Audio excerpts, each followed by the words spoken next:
प्रिय दर्शकों, आप सभी का नमस्कार और प्रणाम, लाख लाख बधाई के साथ आज का जो मेरा टॉपिक है वो क्लास 10 यूपी बोर्ड साइंस का जो चैप्टर है अम्ल क्षारक एवं लवण, तो उसी का एक टॉपिक है जो अम्ल की परिभाषा यहाँ बताएंगे, उसका वर्गीकरण कैसे किया गया, उसका उदाहरण बताएंगे, फिर उसके गुण, भौतिक व रासायनिक गुण और लास्ट में उसका अम्लों के उपयोग।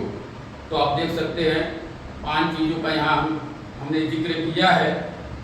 तो 1 बाय 1 करके हम पढ़ते हैं। आइए, सबसे पहले हम ये जानेंगे कि अम्ल क्या होता है। तो अम्ल वे पदार्थ होते हैं जो स्वाद में खट्टे होते हैं या जो नीले लिटमस पेपर को लाल कर देते हैं। अम्ल में जैसे ही हम नीले लिटमस पेपर को डिप करते हैं तो लाल हो जाता है, लेकिन हमारे जो सिलेबस में निर्धारित है अम्ल की परिभाषा वो अरेनियस के सिद्धांत पर है। तो इसलिए अभी मैं 2 परिभाषाएं बोले हैं, उसको नहीं आप लोगों को लिखना है। यानी अरेनियस का सिद्धांत ये कहता है कि जब किसी पदार्थ को हम जल में घोलते हैं तो H+ आयनों में वो वियोजित या आयनित हो जाता है, अम्ल कहलाता है। यानी जैसे HCl है, इसको जल में हम डालने पर इसका वियोजन H+ और Cl- में हो जाएगा। उसी तरह से H2SO4 है, इसको जल में डालने पर 2H+ SO4 2- में हो जाएगा। तो इस तरह से जो है कि इसको हम देखते हैं। तो ये जो परिभाषाएं दी गई है अरेनियस के सिद्धांत के आधार पर दी गई है और हमारी यही डिफिनीशन सिलेबस में निर्धारित है। तो इसलिए इस परिभाषा को हम लोगों को जानना है। अम्लों का वर्गीकरण कैसे किया गया? पहला है उत्पत्ति के आधार पर और दूसरा है आयनन के आधार पर।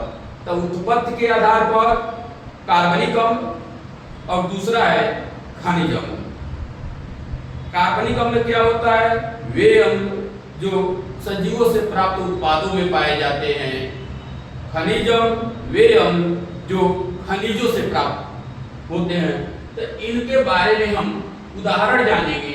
हमारा जो कार्बनिक अम्ल है वो जनरली दुर्बल अम्ल होता है और जो खनिज अम्ल है जनरली वो प्रबल अम्ल होता है। तो खनिज अम्ल का जो उदाहरण है जैसे HCl, H2SO4, HNO3, इसको आप लोगों को याद कर लेना है। और कार्बनिक अम्ल में जैसे आप लोगों का फार्मिक अम्ल, मेथेनोइक अम्ल, क्या एसिटिक अम्ल,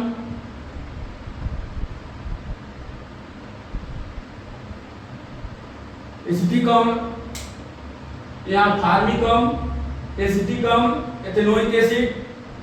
अब यहाँ पर है आर्जेलिक अम्ल या टार्टरिक अम्ल, बहुत सारे होते हैं। तो इनके बारे में हम लोगों को लैक्टिक अम्ल जो दूध का खट्टापन होना पाया जाता है, टार्टरिक अम्ल इमली में पाई जाती है।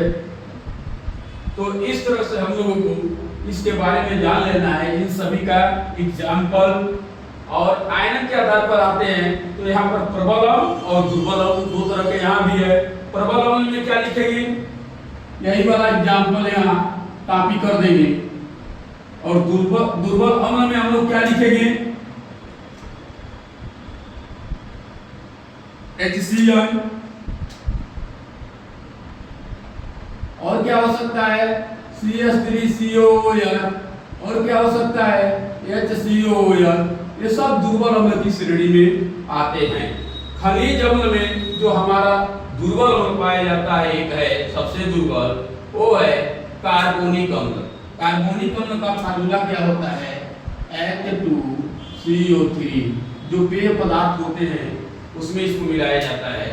तो आप देख सकते हैं H2CO3 कार्बोनिक अम्ल का है, ACH3COH है, HCOOH है, ये सब दुर्बल अम्ल के उदाहरण हैं। तो आप लोगों ने देखा कि यहाँ पर हमने HCl, H2SO4, HNO3, HCl, CH3COOH, HCOOH, तो ये सारे एग्जाम्पल जितने मिले या H2CO3 सब उदाहरण है अम्ल के। इस अम्ल में भी कौन किसका उदाहरण है, कौन दुर्बल अम्ल है, कौन प्रबल अम्ल है, तो इसमें भी पूछा जा सकता है। अब यहाँ पर आते हैं इसका भौतिक गुण। तो जो भी अम्ल होता है उसका भौतिक गुण में पहला गुण होता है ये स्वाद में खट्टे होते हैं। दूसरा, ये नीले लिटमस को लाल कर देते हैं, आप लोगों को प्रयोग में करके इसको दिखाया जाता होगा। और तीसरा, इसके पास संक्षारण का गुण पाया जाता है, यानी जिस जगह पर गिरेगा, चाहे वो लकड़ी हो, चाहे हमारी शरीर हो और चाहे कोई पेपर हो, तो वहां से उसको नष्ट कर देता है, ऊपरी परत को बिल्कुल गला देगा। तो आप जान सकते हैं आपके कपड़े पर कहीं गिर जाएगा तो वहां से उतना दूर वो जल जाएगा, खत्म हो जाएगा। कागज पर गिरेगा उतना दूर जैसे लगेगा आग से जला हुआ है, उतना ही दूर जहां पर वो गिरा है वो खत्म कर देगा। लकड़ी पर गिरेगा ऊपरी परत को खत्म कर देगा। तो इस तरह से आप देख सकते हैं। और चौथा इसका गुण होता है ये आयनित अवस्था में पाए जाते हैं, इसलिए इनके द्वारा विद्युत का संचालन किया जाता है, यानी ये ऊष्मा सुचालक होते हैं, विद्युत के सुचालक हैं। तो यहाँ पर आप लोगों ने देखा कि मैंने 4 गुण बताया अम्ल के। अब रासायनिक गुण आते हैं। सबसे इंपॉर्टेंट हमारा रासायनिक गुण है। रासायनिक गुण में पहला गुण है धातुओं के साथ क्रिया। दूसरा इनका गुण है, दूसरा जो इनका रिएक्शन है धातु कार्बोनेट या बाइकार्बोनेट के साथ क्रिया। और तीसरा है धातु ऑक्साइड के साथ क्रिया। यानी अम्ल का इन सभी के साथ सिलेबस में हमारा 3 ही का जिक्र है, इसलिए इन्हीं तीनों को जानना है, बाहर कुछ पढ़ने की जरूरत नहीं है।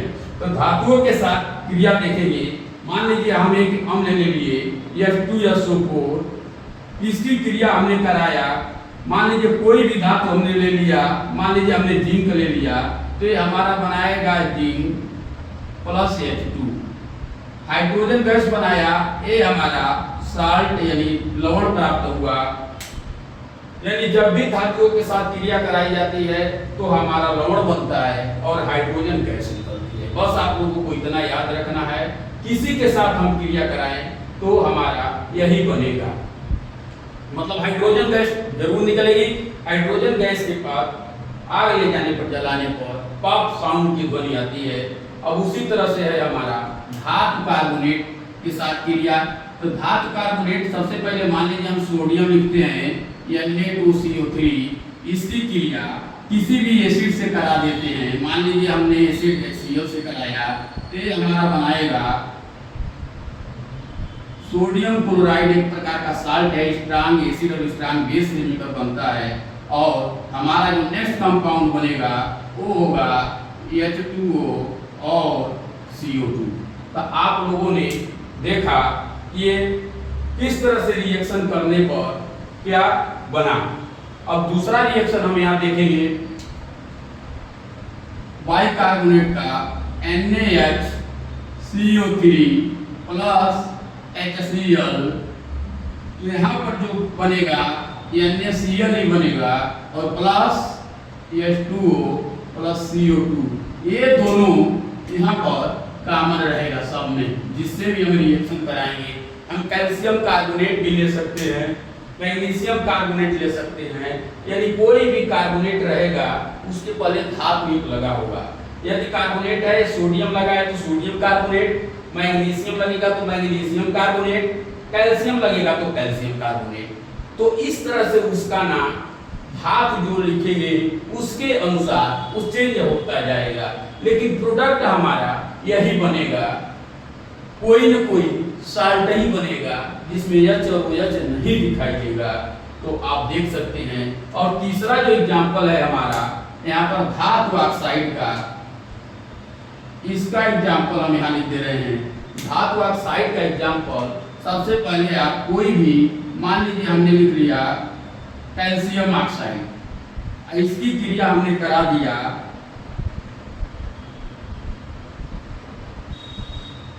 किसी भी एसिड से, तो ये हमारा बन जाएगा Cl2 प्लस H2O, यानी कैल्शियम ऑक्साइड का क्रिया हम HCl से कराने पर कैल्शियम क्लोराइड बना और वाटर बना। यानी धातु ऑक्साइड के साथ क्रिया करने पर यहाँ जो हमारा साल्ट बनेगा लवण, उसके बाद H2O बन रहा है। इसके पहले वाले में H2O और कार्बन डाइऑक्साइड बन रहा है, और पहले वाले में हमारा H2 बन रहा है। तो आप लोगों को दिमाग में बस तीन ही चीज रखनी है कि पहले वाले में धातु से जब कोई अम्ल क्रिया करता है तो H2 गैस निकलती है, और कोई कार्बोनेट है या बाई कार्बोनेट है, उससे कोई धातु क्रिया, किसी एसिड का क्रिया कराते हैं तो हमारा कार्बन डाइऑक्साइड और जल बनता है।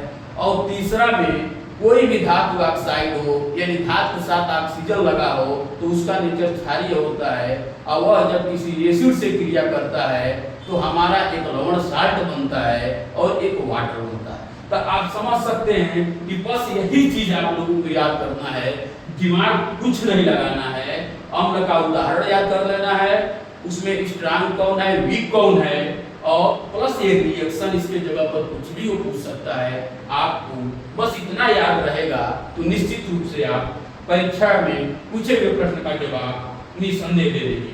अब इसका उपयोग, इसको मैंने पढ़ा, परिभाषा पढ़ा, इसका हम उपयोग कहाँ करते हैं ये जरूरी होता है एप्लीकेशन। सबसे पहले H2SO4 है, तो H2SO4 का उपयोग लेड बैटरियों में किया जाता है, उर्वरक के निर्माण में किया जाता है, औषधियों में किया जाता है, पेट्रोलियम में किया जाता है, कृत्रिम रेशे बनाने में किया जाता है, और उर्वरक के निर्माण में किया जाता है। और नाइट्रिक दूसरा जो अम्ल है, काफी पॉपुलर है नाइट्रिक अम्ल, सोने तथा चांदी के शोधन में किया जाता है, उर्वरक, औषध और विस्फोटक बनाने में किया जाता है। जैसे इसको हम सोरे का अम्ल भी कहा जाता है, क्योंकि सोना इसी से बनाया जाता है। तो इस प्रकार यानी HNO3 जैसे एक परजीवी होता है 3:1 में, उसको बनाया जाता है जो सोने को गलाने का काम करता है। तो उसमें एक रेशियो में भी होता है, 3 रेशियो में HCl होता है, तो 1 रेशियो में A रहता है। तो इस तरह से इसका आप देख सकते हैं कि कहाँ कहाँ उपयोग किया गया, सोने तथा चांदी के शोधन में, उर्वरक, औषध और विस्फोटक बनाने में। HCl में आते हैं, HCl भी काफी पॉपुलर एसिड है, वस्त्र उद्योग में, कपड़े के रगड़ने में, और कलाई करने से पहले लोहे के चादरों में, लोहे की चादर है उसको सबसे पहले इससे साफ किया जाएगा HCl से, फिर उस पर हम पेंट करते हैं। तो आप देख सकते हैं कि आप लोगों का HCl का उपयोग कहाँ होता है, कपड़ों में को कलर करने में, और दूसरा लोहे की चादरों को पेंट करने से पहले साफ करने में। तो आप देख लीजिए सभी का HNO3 का कुछ नहीं याद हुआ, सोने तथा चांदी के शोधन में इतना तो आप याद कर ले सकते हैं, उर्वरक, औषध तथा विस्फोटक में।